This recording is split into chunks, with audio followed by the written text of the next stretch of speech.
मधुकर दत्तात्रेय देवरस, बाला साहब देवरस उनको कहते हैं। उनकी किताब है जागृति, प्रकाशन नोएडा से छपी है, हिंदू संगठन और सत्तावादी राजनीति।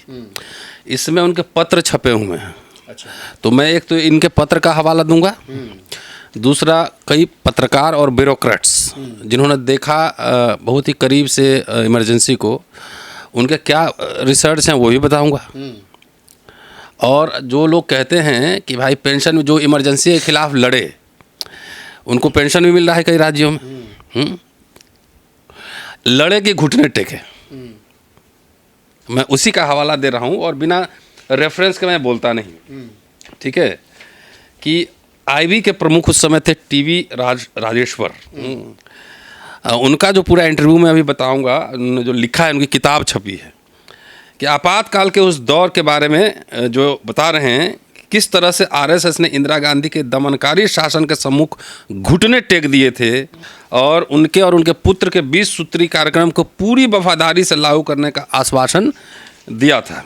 आरएसएस के अनेक स्वयंसेवक 20 सूत्री कार्यक्रम को लागू करने के रूप में माफीनामे पर दस्तखत कर जेल से छूटे थे। ठीक है, अब आइए मैं बता रहा हूँ रेफरेंस। गुजरात, मध्य प्रदेश, राजस्थान और महाराष्ट्र में उन लोगों को 10,000 रुपये पेंशन दिए जा रहे हैं जो 1 महीना से कम जेल में रहे थे, और 20,000 उनको जो कि 2 महीना से कम जेल में रहे थे।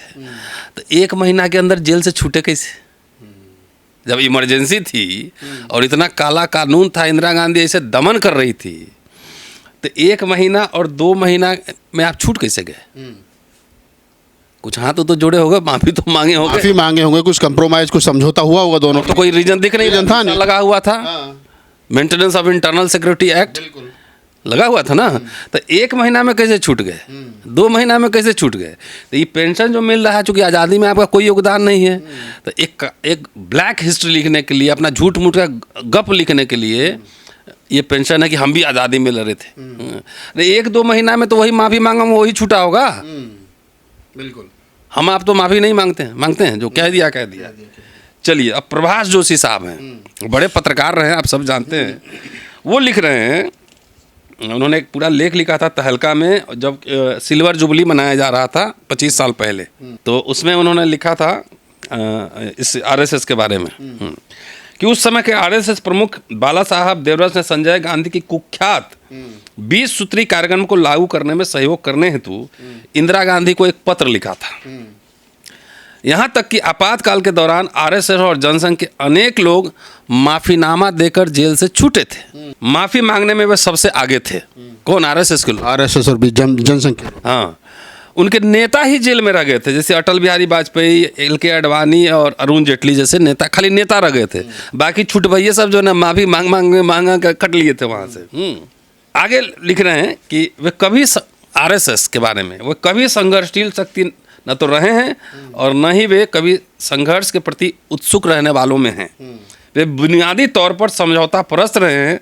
वे कभी भी सही मायने में सरकार के खिलाफ संघर्ष करने वालों में नहीं रहे हैं। छुप छुप के पकड़ा गए तो माफ़ी मांग लिए।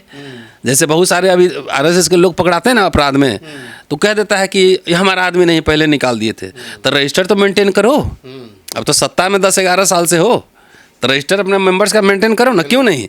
उस स्लीपर सेल की जगह हर जगह भेज देता है, खाली दिमाग में रहता है आरएसएस है। जैसे दलित, अहीर, यादव जितना है बैकवर्ड सब, उसमें भी छोड़ देता है, उनके नेताओं के पास भी छोड़ देता है, मीठा मीठा बोल के। और जब अपना शक्ति आता है तो फिर ओरिजिनल आरएसएस बन जाता है, जैसे 10-11 साल से है। अब आइए, इनकी किताब छपी है टीवी राजेश्वर की, इंडिया ए क्रूशियल ईयर्स, ये छपी है हार्पर कॉलिंस से। इसमें राजशेखर साहब लिख रहे हैं कि आरएसएस न केवल इसका मतलब आपातकाल का समर्थन कर रहा था, वह श्रीमती इंदिरा गांधी के अलावा संजय गांधी के साथ भी संपर्क स्थापित करना चाहता था। एक पत्रकार हैं करण थापर, उनको एक इंटरव्यू में उन्होंने कहा है कि गोपनीय तरीके से प्रधानमंत्री आवास के साथ संपर्क बनाया और देश में अनुशासन लागू करने के लिए सरकार ने, यानी कि इंदिरा गांधी ने जो सख्त कदम उठाए थे, उनमें से कई का मजबूती के साथ समर्थन किया था। देवरस श्रीमती इंदिरा गांधी और संजय गांधी से मिलने के लिए इच्छुक थे, लेकिन श्रीमती इंदिरा गांधी ने इनकार कर दिया। इनकी किताब के अनुसार आरएसएस एक दक्षिणपंथी हिंदू राष्ट्रवादी संगठन, आपातकाल के समय इसे प्रतिबंधित कर दिया गया था, लेकिन इसके प्रमुख बाला साहब देवरस ने लागू आदेशों और देश में अनुशासन लागू करने के लिए सरकार के अनेक आदेशों का मजबूती के साथ समर्थन किया था। संजय गांधी के परिवार नियोजन अभियान और इसे विशेष रूप से मुसलमानों के बीच लागू करने के लिए उन्होंने देवरस ने भरपूर समर्थन किया था। ये जो सर लास्ट वाली लाइन है, ये तो वही था जो बीजेपी चाह रही है, जो आज बीजेपी कह रही है। ये तो सब हिंदू पे भी होगा ना। हाँ नहीं, वो करके मुसलमानों के बीच लागू विशेष रूप से, हाँ, लेकिन सब पे हुआ था ना। तो आज हिंदू का भी करो, सबका करना है, जिसके 2 से ज़्यादा हैं कर दो। चलिए अब आइए और कहानी सुनाते हैं। देवरस साहब जेल में थे। 22 अगस्त 1975 को इंदिरा गांधी को उन्होंने चिट्ठी लिखा था। चिट्ठी में क्या था, अब सुन लीजिए। मैंने 15 अगस्त 1975 को रेडियो पर लाल किले से देश के नाम आपके संबोधन को जेल, यरवदा जेल में सुना था। आपका यह संबोधन संतुलित और समय के अनुकूल था, इसलिए मैंने आपको यह पत्र लिखने का फैसला किया। क्या संतुलित था। आरएसएस प्रमुख का है। लेकिन इंदिरा गांधी ने कोई भाव नहीं दिया, कोई जवाब नहीं दिया। तो इंदिरा गांधी को 10 नवंबर 1975 को एक और इन्होंने खत लिखा। और इस खत में के शुरुआत में उन्होंने सुप्रीम कोर्ट द्वारा इलाहाबाद उच्च न्यायालय के फैसले के खिलाफ दिए गए निर्णय के लिए बधाई दी। इंदिरा गांधी जब सुप्रीम कोर्ट गई या जीत गई तो उसके लिए बधाई दिया इन्होंने। इलाहाबाद, जैसा कि मैंने पहले कहा कि 12 जून को इलाहाबाद ने इनको रद्द कर दिया था। और लिख रहे हैं खत में कि सुप्रीम कोर्ट के सभी 5 न्यायाधीशों ने आपके चुनाव को संवैधानिक घोषित कर दिया है, इसके लिए हार्दिक बधाई। गौरतलब है कि विपक्ष का दृढ़ मत था कि यह निर्णय कांग्रेस के द्वारा मैनेज था। जैसे आज भी तो क्या हो रहा है देख रहे हैं ना। देवरस ने अपने इस पत्र में यहाँ तक कह दिया कि आरएसएस का नाम जयप्रकाश नारायण के आंदोलन के साथ अन्यथा जोड़ दिया गया है, यूं ही जोड़ दिया गया है। इंदिरा गांधी ने इस पत्र का भी जवाब नहीं दिया। इसके बाद आरएसएस प्रमुख क्या कह रहे हैं देवरस साहब, विनोबा भावे, भूदान आंदोलन, जिन्होंने इमरजेंसी का समर्थन किया था, आध्यात्मिक समर्थन किया था और इंदिरा गांधी का पक्ष लिया था। तो इंदिरा गांधी जब देवरस को भाव नहीं दे रही है तो फिर ये 12 जनवरी 76 में विनोबा भावे के सामने गिड़गिड़ाते हुए एक पत्र लिख रहे हैं। और उसमें लिख रहे हैं कि अखबारों में छपी सूचनाओं के अनुसार प्रधानमंत्री इंदिरा गांधी 24 जनवरी को वर्धा पवनार आश्रम में आपसे मिलने आ रही हैं। उस समय देश की वर्तमान परिस्थितियों के बारे में उनकी आपके साथ चर्चा होगी। मेरी आपसे याचना है, मतलब याचना, भीख मांग रहे हैं कि प्रधानमंत्री के मन में आरएसएस के बारे में जो गलत धारणा घर कर गई है, आप कृपया उसे हटाने की कोशिश करें ताकि आरएसएस पर लगा प्रतिबंध हटाए जा सके और जेलों में बंद आरएसएस के लोग रिहा होकर प्रधानमंत्री के नेतृत्व में प्रगति और विकास में सभी क्षेत्रों में अपना योगदान कर सके।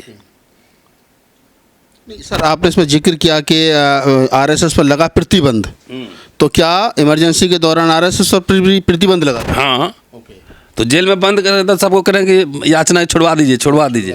अब आइए, एक और बलराज मधोक साहब हैं, भी आरएसएस के रहे हैं, जनसंघ के संस्थापक में से रहे हैं। ये क्या लिख रहे हैं बलराज मधोक, देश में आपातकाल वाले काल में संघ के संघचालक श्री बाला साहब देवरस पूना के यरवदा जेल में मीसा में बंदी थे। उनका जीवन सुविधा भोगी था, इसलिए उन्होंने जेल से इंदिरा गांधी को संघ के प्रति रुख बदलने और इस पर से प्रतिबंध हटाने के लिए 22/8/75 और 10/11/75 को 2 पत्र लिखे थे। उन्होंने श्री विनोबा भावे को भी पत्र लिखकर प्रार्थना की थी कि वे इंदिरा गांधी के मन से संघ के प्रति विरोध का भाव दूर करने का प्रयास करें। सरकार की ओर से इन पत्रों को लीक कर दिया गया और वे समाचार पत्रों में छप गए। इसका स्वाभाविक रूप से संघ के स्वयंसेवकों के मनोबल पर विपरीत प्रभाव पड़ा और सत्याग्रह आंदोलन मित्रप्राय हो गया। अब आइए दूसरा, राष्ट्रपति प्रणब मुखर्जी साहब, जब इमरजेंसी लगा था तो उनका दमन करने वाले लोगों में उनका टॉप लेवल पे नाम था। टॉप लेवल पे शाह कमीशन जो बना था उसमें सबसे 1 नंबर पे था कि जो दमन कर रहे थे। तो आरएसएस ने उनको अपने मुख्यालय में मुख्य अतिथि क्यों बनाया? जय हो, लीला समझिए क्यों बनाया। अब आइए तवलीन सिंह, उनके बारे में बता दूं लेकिन अब लंबा हो गया। तवलीन सिंह खुद ही भाजपा के समर्थक है। 14 में मोदी जी आए थे तो खूब खुश थी कि अब एकदम महापुरुष आ चुके हैं। वो अभी इंडियन एक्सप्रेस में अभी जो है ना 22 तारीख को जून में वो लेख लिखती हैं।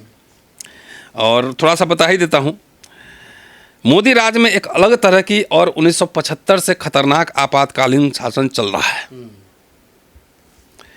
वो ज़्यादा विस्तार से कहने की जरूरत नहीं, देश के लोग जानना है क्या चल रहा है। उनके अनुसार लोकतांत्रिक अधिकार का क्रूर दमन फिर से हो सकता है, और इसका उत्तर यह है कि ऐसा हो सकता है लेकिन और अधिक खतरनाक तरीके से। कुछ लोग कहते हैं कि जब से नरेंद्र मोदी प्रधानमंत्री बने हैं तब से अघोषित आपातकाल लागू हो गया है। मैं इस तरह के व्यापक निर्णय लेने में संकोच करती हूँ, लेकिन जो हुआ है वह यह है कि कुछ स्वतंत्रताएं, कुछ आज़ादी जो हम सहजता से ले लेते थे, है ना, जिसके लिए बहुत हंगामा नहीं है, वे खतरे में पड़ गई हैं।